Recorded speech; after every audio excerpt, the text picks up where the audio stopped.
اللہ الرحمن الرحیم۔ السلام علیکم ناظرین کرام، جیسا کہ آپ کو علم ہے کہ وزیر اعظم میاں شہباز شریف کی حکومت کو قائم ہوئے 2 ہفتے سے زائد عرصہ گزر چکے ہیں۔ بڑی مشکل سے 10 اور 11 اپریل کی رات کو عمران خان سے جان چھڑائی گئی، لیکن تاحال ان کی جو باقیات جہاں موجود ہیں وہ آئین اور قانون کی راہ میں رکاوٹیں ڈال رہی ہیں۔ ہم اسی حوالے سے آج آپ سے گفتگو کریں گے۔ وفاقی حکومت نے آئین شکنی پر صدر عارف علوی، عمران خان، قاسم سوری اور سرفراز چیمہ جو کہ برطرف شدہ گورنر پنجاب ہیں کے خلاف آئین کے آرٹیکل 6 کے تحت ریفرنس دائر کرنے کا تیاری شروع کر دی ہے۔ ناظرین کرام، قبل اس کے ہم آگے بڑھیں، آپ سے استدعا ہے کہ اگر آپ نے میرا یوٹیوب چینل اب تک سبسکرائب نہیں کیا تو برائے کرم اسے فوری طور پر سبسکرائب کریں اور لائک کریں، اور آئیکن کا وہ بٹن دبانا نہ بھولیے کہ جب ہم ویڈیو لوڈ کریں تو سب سے پہلے آپ کو اطلاع ہو۔ ناظرین کرام، پاکستان میں ویسے تو آئین کے ساتھ کھلواڑ ایک معمول بن گیا ہے۔ جو لوگ اقتدار میں آتے ہیں وہ آئین کو موم کی ناک کی طرح اس کو اپنے مفاد کے لیے مروڑتے رہتے ہیں، اور اسی طرح آئین سے اپنی مرضی کے مطالب نکالتے رہتے ہیں، لیکن لیٹر اینڈ اسپرٹ میں آئین پر عمل درآمد نہیں کیا جاتا۔ 1973 کا آئین ذوالفقار علی بھٹو اور اس وقت کی اپوزیشن جس کے مفتی محمود مرحوم پروفیسر غفور اور اس طرح شاہ احمد نورانی اور اس طرح کی دیگر جیت شخصیات نے مل کر بنایا تھا۔ مختلف مراحل پر کبھی اس کو سسپینڈ کیا جاتا رہا، کبھی اس کو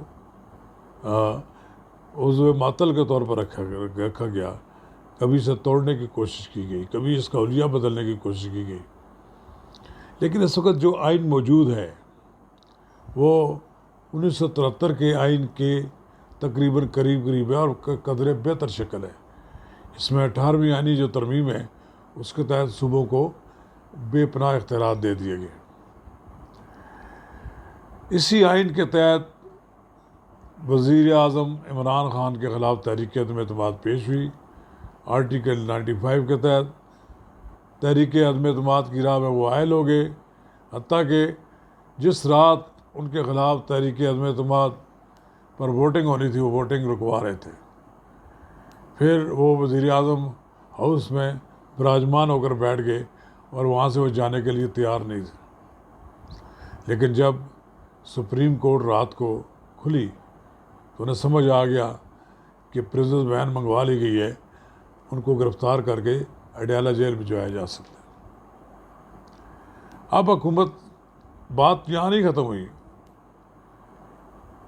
پنجاب میں وزیر اعلیٰ حمزہ شہباز شریف منتخب ہو گئے، لیکن تاحال پی ٹی آئی کی حکومت کے وہ لوگ جو باقیات ابھی موجود ہیں، صدر عارف علوی اور برطرف شدہ گورنر پنجاب جنہیں صدر مملکت نے کام جاری رکھنے کا حکم دے رکھا ہے، وہ وزیر اعلیٰ پنجاب حمزہ شہباز کا حلف لینے کے لیے تیار نہیں ہیں۔ آپ اس کا تصور نہیں کر سکتے کہ وہ کئی بار جا چکے ہیں ہائی کورٹ کے پاس، اور ہائی کورٹ بڑی ہمبل طریقے کے ساتھ ان کو سمجھا رہی ہے کہ آپ کسی صورت میں ان کا انکار نہیں کر سکتے حلف لینے سے، لیکن وہ مسلسل ہیلے بانوں کے ساتھ ان کی تحریک عدم اعتماد جو ہے تو جو ان کی حلف برداری ہے اس کو روک رہی ہے، اور اب صورتحال اس حد تک خراب ہو گئی ہے کہ 1 ماہ کم و بیش ہونے والا ہے، پنجاب میں کوئی حکومت نہیں ہے۔ پنجاب میں بیوروکریسی کا عمل دخل اب رہ گیا ہے۔ اب ایک طرف پنجاب اسمبلی کے لوگ جو ہیں وہ کوشش کر رہے ہیں کہ کسی نہ کسی طریقے سے علمبرداری ہو جائے. وہ پھر آج تیسری بار چوتھی بار میں کہتا ہوں، میرا خیال یہ ہے کہ حمزہ شہباز شریف ہائی کورٹ کا دروازہ کھٹکھٹا رہے ہیں. آپ ایک بار پھر سنا ہے، آج معلوم ہوا ہے کہ وہ پھر انہوں نے اپلائی کیا ہے، اور اب کی بار اس بات کا قوی امکان ہے کہ حکومت براہ راست لاہور ہائی کورٹ براہ راست حکم جاری کرے گی جس کے تحت کسی کو حلف اٹھانے کے لیے کہا جائے گا. اس سے زیادہ لاقانونیت اور آئین شکنی کیا ہو سکتی ہے کہ ایک آدمی جو وہاں پر عمر سرفراز چیمہ ہے، اس نام کا کوئی شخص بیٹھا ہوا ہے، وہ کسی صورت میں بھی حلف اٹھانے کے لیے تیار نہیں ہے. اصل میں ان کو پیچھے سے ہدایات عمران خان دے رہے ہیں، اور عمران خان نہیں چاہتے کہ کسی طرح آئین کے مطابق کام عمل چلے، کہ وہ چاہتے ہیں کہ ملک آئینی بحران میں رہے. وہ یہ بھی چاہتے ہیں کہ اس سے آئینی بحران سے کیفیت میں سے ملک باہر نہ نکلے، اور وہ اسلام آباد کی کال دے دیں تاکہ لوگ جب اسلام آباد میں اکٹھے ہو جائیں تو وہ حکومت پر دباؤ ڈالیں کہ الیکشن ہو. یہ ان کا ایک فیڈ بیک ان کو جن لوگوں نے دیا ہوگا کہ اگر آپ یہ کریں گے تو شاید دوبارہ آپ برسر اقتدار آ جائیں گے. برسر اقتدار آنا عمران خان صاحب کو بھی معلوم ہے کہ اب بہت مشکل ہے. ایک بار اس ایوان وزیر اعظم سے نکالے جانے کے بعد ان کے لیے وہاں واپسی ممکن نہیں ہے.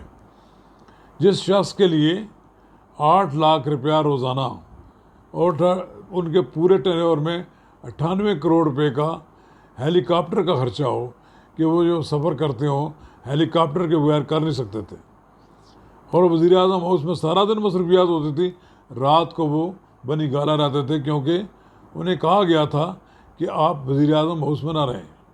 وزیر اعظم ہاؤس میں رہیں گے تو آپ کا اقتدار جو ہے وہ ختم ہو جائے گا. بہرحال اقتدار تو ختم ہو گیا، کوئی نہیں بچا سکا، اور اب وہ اسلام آباد کی طرف کال دینا چاہتے ہیں. مجھے نہیں لگتا کہ وہ کال دے دیں تو لوگ ان کی کال پہ جہاں دوڑے ہوئے اسلام آباد کی طرف آ جائیں گے. اسلام آباد جانے کے لیے قربانیاں دینی پڑتی ہیں. اسلام آباد میں 126 دن تو آپ نے آرام سے گزار دیے. نواز شریف کی حکومت تھی، نواز شریف نہیں چاہتے تھے کہ آپ کے خلاف کوئی سخت کارروائی ہو، اور اب نہ تو آپ کو اسٹیبلشمنٹ کی آشیرواد حاصل ہے اور نہ آپ کو پس پردہ لوگوں کی حمایت حاصل ہے. اس وقت تو آپ کی مدد کے لیے ڈاکٹر طارق قادری کو بھی بلوا لیا گیا تھا. اب کون آپ کی مدد کے لیے آئے گا؟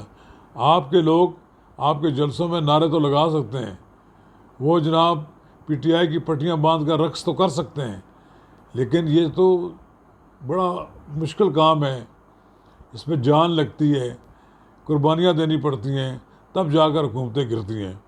حکومت گرانا آپ کے بس کی بات نہیں ہے.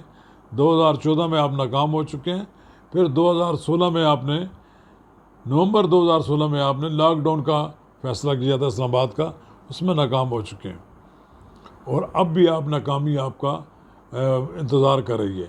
اس لیے میرا آپ کو مشورہ یہی ہے کہ آپ آئندہ انتخابات کا انتظار کریں کہ موجودہ حکومت کب انتخابات کراتی ہے. اگر انتخابات کے لیے آپ تیاری کرتے ہیں تو ممکن آپ کو کچھ نشستیں مل جائیں گی، لیکن اب اگر آپ نے ایجیٹیشن کی پالیٹکس اختیار کیے رکھی اور یہ سمجھیں کہ آپ دباؤ کے ذریعے نواز شریف کی حکومت شہباز شریف کی حکومت ختم کر دیں گے تو ممکن نہیں ہے. دیکھیں 2014 میں بھی آپ ناکام گئے تھے، پھر مولانا فضل الرحمان بھی 2019 میں آئے تھے، وہ بھی خالی ہاتھ واپس گئے تھے. ان کو یقینداریاں تو کرائی گئی تھیں لیکن وہ بھی کچھ حاصل وصول کیے بغیر چلے گئے تھے.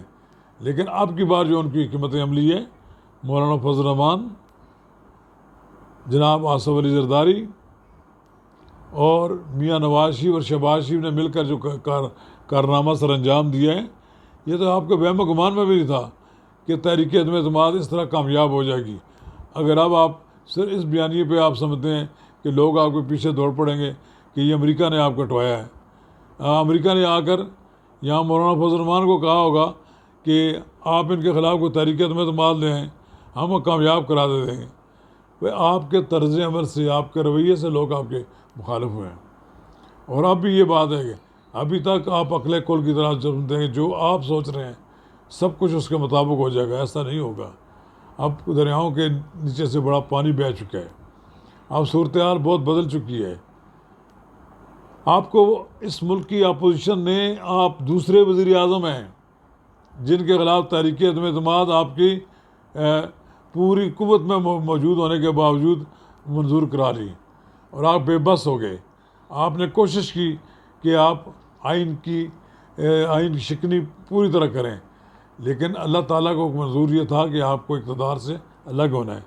آپ اقتدار میں دوبارہ آنے کے جو آپ خواب دیکھ رہے ہیں، یہ فی الحال آپ خواب دیکھنا چھوڑ دیں اور ایجیٹیشن اور تصادم کی پالیسی ترک کریں.